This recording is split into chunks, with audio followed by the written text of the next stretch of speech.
neighbor disappeared. I remember because it was freezing. One of those November nights when the air itself feels sharp. The police were already on our street when I got home from work. My neighbors.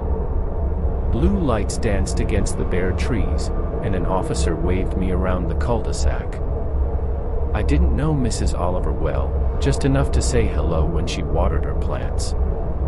But when they said she'd vanished without a trace, something in me went cold. I tried to shake it off, made some soup, and turned on the TV. But around 10:30, there was a knock at my door. 3 knocks. Slow. Heavy. At first, I thought it was the police doing interviews, so I opened it without checking the people.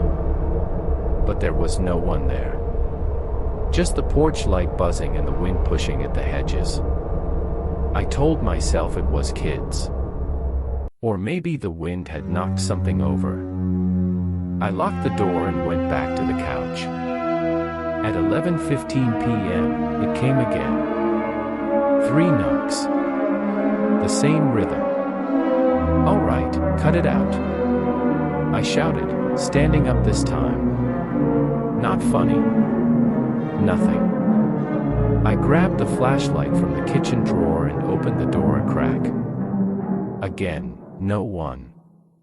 But this time, I noticed something strange. There were wet footprints on my welcome mat. Bare feet. Small, like a woman's. That's when I started to feel afraid. I closed the door, locked it, and leaned against it for a moment, listening to the hum of the refrigerator, the ticking clock. Everything felt too quiet. I called my friend Mark, who lived 2 streets over. "Hey," I said, trying to sound casual, "did you hear anything weird tonight?" "No," he said. "Why?" "Someone's knocking on my door. Twice now. No one's there." He laughed.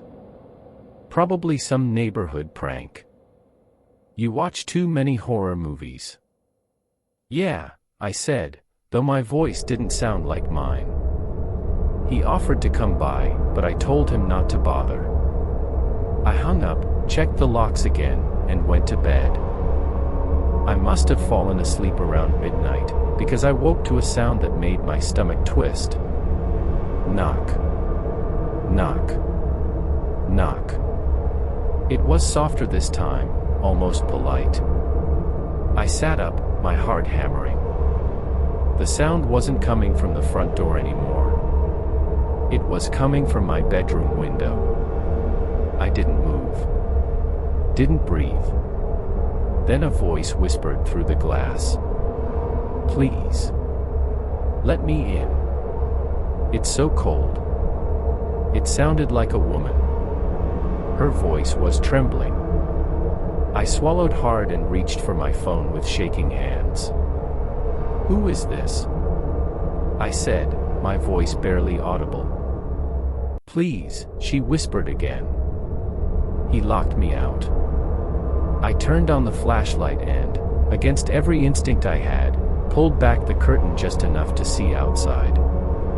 There was a woman standing in the yard. She was pale, barefoot, wearing a thin nightgown that clung to her like wet paper. Her hair was tangled, dripping. But what froze me wasn't her appearance, it was her face. It was Mrs. Oliver. I stumbled backward, dropping the phone. My heart was pounding so loud it drowned out everything else. When I looked again, she was gone. I called the police. They came, searched the yard, the street, the woods behind the house. Nothing. No footprints this time, no evidence anyone had been there at all. The next morning, they found Mrs. Oliver's body in the river. They said she'd been there for 3 days. I moved out a week later. I still can't sleep when it rains, because sometimes, when the wind picks up and the night gets quiet, I swear I can hear it again. Knock. Knock.